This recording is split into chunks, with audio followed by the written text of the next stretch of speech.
জামাত থাকতে আওয়ামী লীগের আর প্রয়োজন নাই। আমি জামাত ইসলামকে ধন্যবাদ জানাই যে তারা আসলে আওয়ামী শূন্যতা তারা পূরণ করতে পেরেছে এবং আওয়ামী লীগের যে চরিত্র সেটা জামাত পুরোপুরি রপ্ত করতে পেরেছে।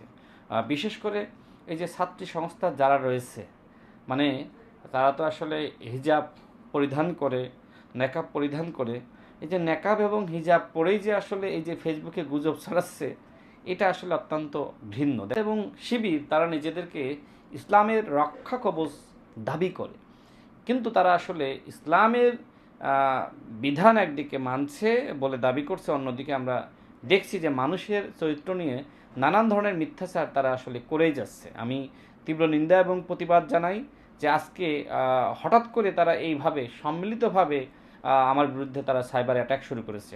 এই ঘটনা ব্যাপকভাবে ছড়িয়ে পড়েছে। এরপরে ফেসবুকে ঢুকে দেখি যে মানে আমার সেই আওয়ামী লীগ ছাত্রলীগের সময় যেভাবে তারা আমার উপর আক্রমণ করেছিল সেই ছবি তারা সম্মিলিতভাবে প্রচার করতেছে এবং খুবই খুশি তারা যে বিএনপির নেতাকর্মীরা আমার উপর হামলা করেছে। এই খবর তারা বুঝে বা না বুঝে অনেকে প্রচার করতেছে, বিভ্রান্ত হচ্ছে, অনেকে সঠিক মনে করছে।